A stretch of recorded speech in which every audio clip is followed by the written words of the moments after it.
नमस्ते। Good afternoon. बच्चों, life processes हमने स्टार्ट कर चुके हैं। लास्ट क्लास में रेस्पिरेशन को स्टार्ट किया था, तो रेस्पिरेशन क्या है ये मैं समझा चुका हूं। आज हम लेते हैं human human respiratory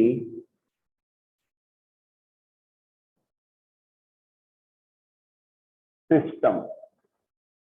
human respiratory system.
10th class, इस स्ट्रक्चर को ध्यान से देखिए। This one is the sketch of human respiratory system.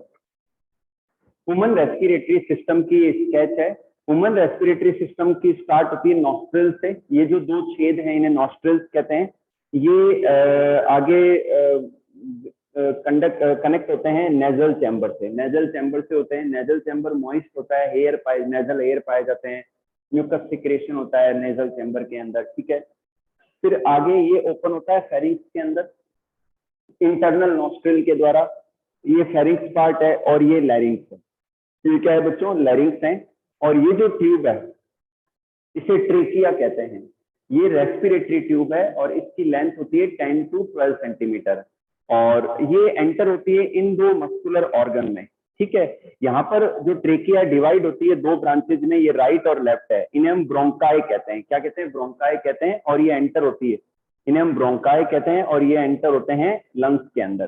तो ये जो दो ऑर्गन है ये मस्कुलर ऑर्गन है, ये कॉन्ट्रेक्टाइल नहीं होते हैं, इन्हें हम लंग्स कहते हैं। ये पिंकिश होते हैं, पिंक कलर के होते हैं और एक मेम्ब्रेन के द्वारा सराउंडेड होते हैं जिसे हम प्लूरल मेम्ब्रेन कहते हैं।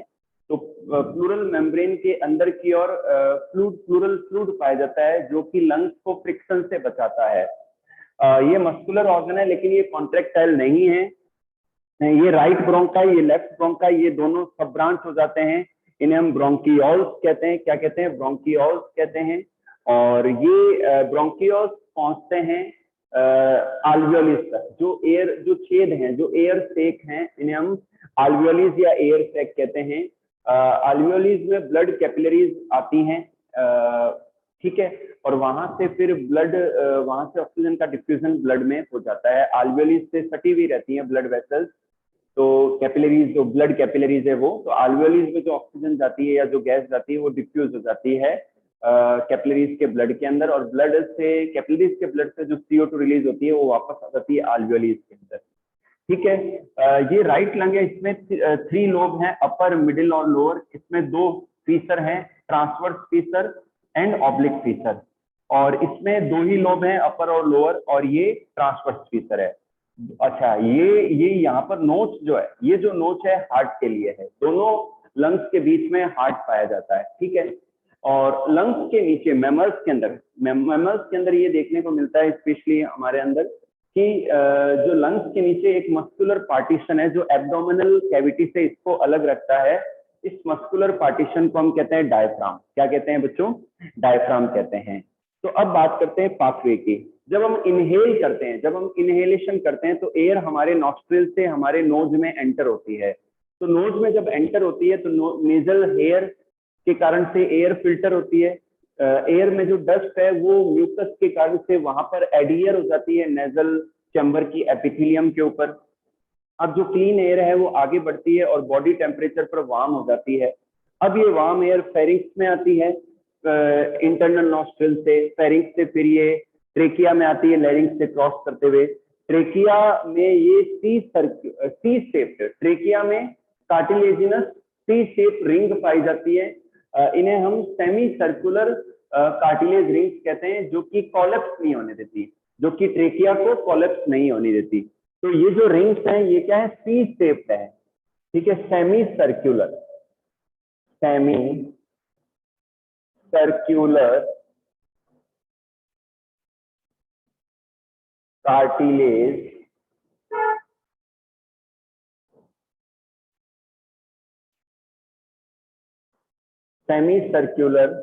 Cartilage rings.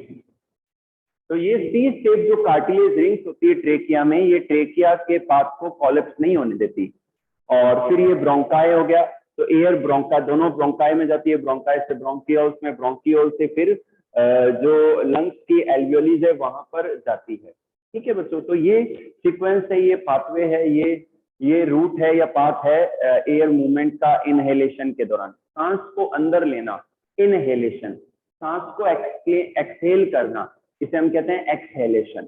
तो नॉस्ट्रिल से नेजल चैम्बर से फेरिक्स से ट्रेकिया से ब्रोंकाई से ब्रोंकियोल से आल्वियोलीज या air sac.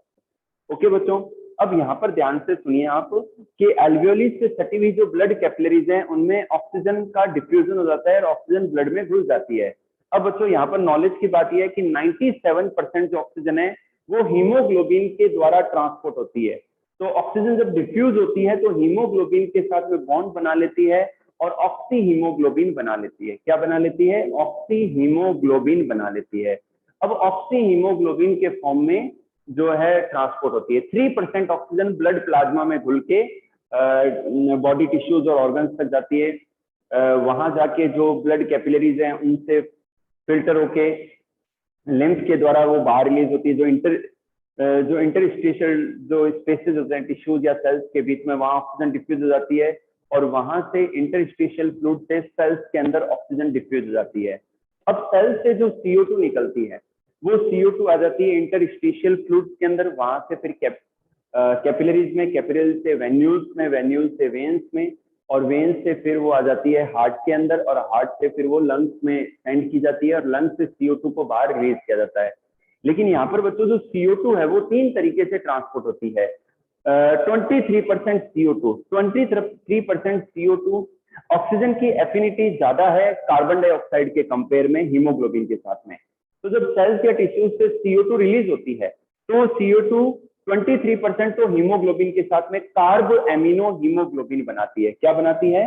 Carb amino haemoglobin बना लेती है और ट्रांसपोर्ट होती है। ठीक है, कार्ब एमिनो हीमोग्लोबिन बना के ट्रांसपोर्ट होती है। ठीक है बच्चों, 70% जो कार्बन डाइऑक्साइड है वो बाई कार्बोनेट आयन के फॉर्म में, बाई कार्बोनेट आयन के फॉर्म में ट्रांसपोर्ट होती है। और जो 7% CO2 है वो ब्लड प्लाज्मा में घुलकर ट्रांसपोर्ट होती है। तो इन 3 टाइप से जो है CO2 का ट्रांसपोर्टेशन होता है सेल्स और टिश्यूज से रिलीज होने के बाद में ब्लड के द्वारा, पहले हार्ट तक और हार्ट से फिर लंग्स में, और फिर CO2 को बाहर रिलीज कर दिया जाता है। तो जब CO2 को बाहर रिलीज किया जाता है, एक्सहेलेशन के दौरान पाथवे क्या रहता है? एल्वियोलिस, एल्वियोलिस से ब्रोंकियोल, ब्रोंकियल से ब्रोंकाई, ब्रोंकाई से ट्रेकिया, ट्रेकिया से लैरिंक्स, लैरिंक्स से फेरिंक्स, फेरिंक्स से नेजल चैम्बर, नेजल चैम्बर से nostril and outside the body. तो इस तरीके से बच्चों एयर का रिमूवल होता है। बताइए बच्चों ये टॉपिक समझ में आया? अगर आया तो हैंड रेज कर दें एक बार आप सब। फिर मैं ग्लूकोज ब्रेकडाउन के पाथवे का डायग्राम भी बना देता हूं। बहुत ही सिंपल है, डायग्रामेटिकली याद करना आसान रहता है।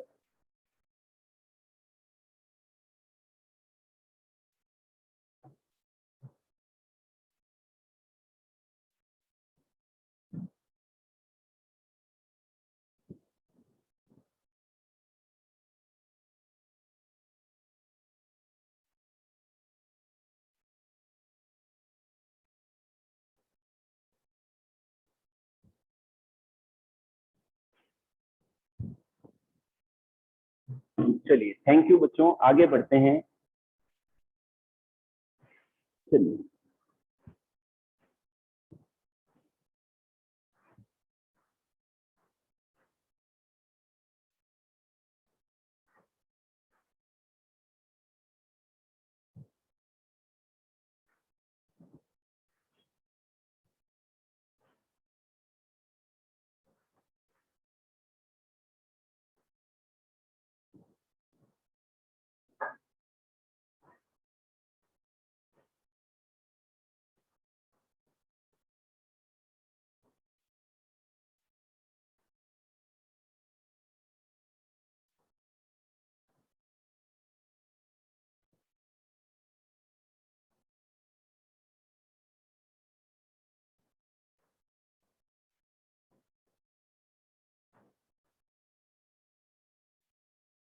ये बच्चों जो डायग्राम मैं बना रहा हूँ आपके एनसीईआरटी बुक में भी दिया है ये, तो जरूर याद करें इसको।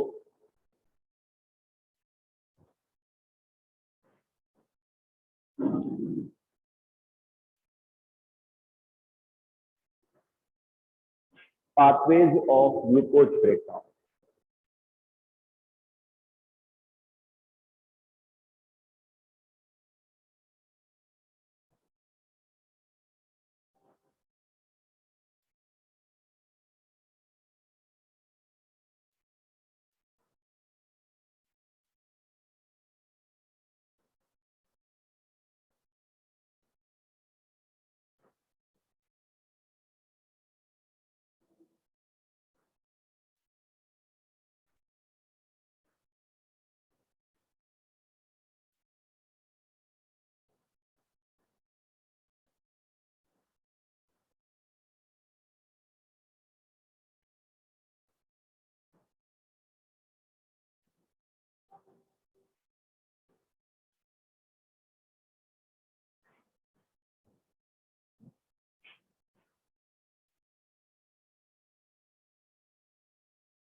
10th क्लास, ध्यान से देखिए बच्चों, ये डायग्राम आपके एनसीईआरटी बुक में भी है, the various pathways of glucose breakdown. तो ईस्ट के अंदर, बैक्टीरियल सेल के अंदर, मसल सेल के अंदर या नॉर्मल यूकैरियोटिक सेल के अंदर कैसे ब्रेकडाउन होता है। तो जनरली ये जो पार्ट है ये सभी में सेम, चाहे यूकैरियोटिक सेल हो, चाहे प्रोकैरियोटिक सेल हो, चाहे और कोई सिंगल सेल हो, ग्लूकोज का ब्रेकडाउन होता है पायरुविक एसिड में। पायरुविक एसिड 3 कार्बन का मॉलिक्यूल है जिसके 2 मॉलिक्यूल बन जाते हैं ग्लूकोज के ब्रेक होने पर। ग्लूकोज 6 कार्बन का मॉलिक्यूल है। ग्लूकोज क्या है बच्चों? 6 कार्बन का मॉलिक्यूल है। तो ये साइटोप्लाज्म के अंदर होता है सेल के, और इस स्टेप को हम कहते हैं ग्लाइकोलाइसिस। अब ये बहुत बड़ा प्रोसेस है जो कि आप हायर क्लास में पढ़ेंगे। अब पायरुविक एसिड, अगर हम यीस्ट की बात करें तो यीस्ट में साइटोप्लाज्म में एब्सेंस ऑफ ऑक्सीजन, ऑक्सीजन की एब्सेंस में पायरुविक एसिड कन्वर्ट होते हैं इथाइल अल्कोहल में एंड CO2 के मॉलिक्यूल में। तो इथाइल अल्कोहल और CO2 बनता है और 2 ATP एनर्जी के भी बनते हैं। ठीक है, फिर लेते हैं मसल सेल्स के अंदर जब एक्सेसिव एक्सरसाइज करते हैं और जितना कंजप्शन होता है ऑक्सीजन का, उतने जो डिमांड है वो पूरी नहीं हो पाती। तो लैक ऑफ ऑक्सीजन की वजह से जो है पायरुविक एसिड कन्वर्ट होता है लैक्टिक एसिड में, और ड्यू टू दिस जो है क्रैम्प्स आने लग जाते हैं मसल्स के अंदर, पाँव के अंदर, और कुछ अमाउंट में एनर्जी भी बनती है। नेक्स्ट लेते हैं यूकैरियोटिक सेल के अंदर जिनमें माइटोकॉन्ड्रिया पाया जाता है। तो आगे का प्रोसेस माइटोकॉन्ड्रिया के अंदर होता है। पायरुविक एसिड का आगे का जो ब्रेकडाउन है वो माइटोकॉन्ड्रिया के अंदर होता है in the presence of oxygen. ठीक है, तो ये पायरुविक एसिड कन्वर्ट हो जाता है CO2 में एंड वाटर मॉलिक्यूल में, कार्बन डाइऑक्साइड में और वाटर में, और साथ में eight the and 38 ATP total मिला के बता रहा हूँ, ग्लाइकोलाइसिस को भी और ये जो पार्ट है इसको भी, इसे हम क्रेब्स साइकिल कहते हैं। माइटोकॉन्ड्रिया के अंदर ये जो प्रोसेस कंप्लीट हो रहा है इसे बच्चों हम क्रेब्स साइकिल कहते हैं। क्या कहते हैं? क्रेब्स साइकिल, क्रेब्स साइकिल कहते हैं। ठीक है, तो पायरुविक एसिड का कन्वर्जन होता है CO2 में, वाटर में, और इसे क्रेब्स साइकिल कहते हैं and this is found in mitochondria. और एट द एंड जो ये कंप्लीट प्रोसेस है ग्लूकोज से लेकर लास्ट में CO2 और वाटर बनने तक एरोबिक रेस्पिरेशन में, तो इसमें 38 ATP या फिर 36 दोनों ही सही है। अगर 38 ATP आता है तो भी सही है, और एग्जाम में अगर 36 ATP लिखा हुआ आ जाए ऑप्शन में तो वो भी राइट होगा।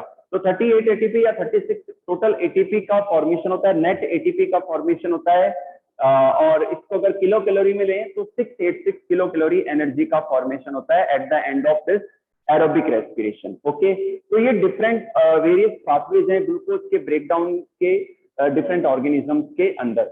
बच्चों हमारा नेक्स्ट टॉपिक है, we will discuss the next topic about the transportation. Transportation क्या है? नेक्स्ट टॉपिक ट्रांसपोर्टेशन है। ट्रांसपोर्टेशन का मतलब एनिमल्स में या प्लांट्स में जो है वाटर का, मिनरल्स का, सब्सटेंसेस का, फूड का मूवमेंट होता है one place to another place body के अंदर। इसे हम क्या कहते हैं? ट्रांसपोर्टेशन कहते हैं। क्या कहते हैं? ट्रांसपोर्टेशन कहते हैं।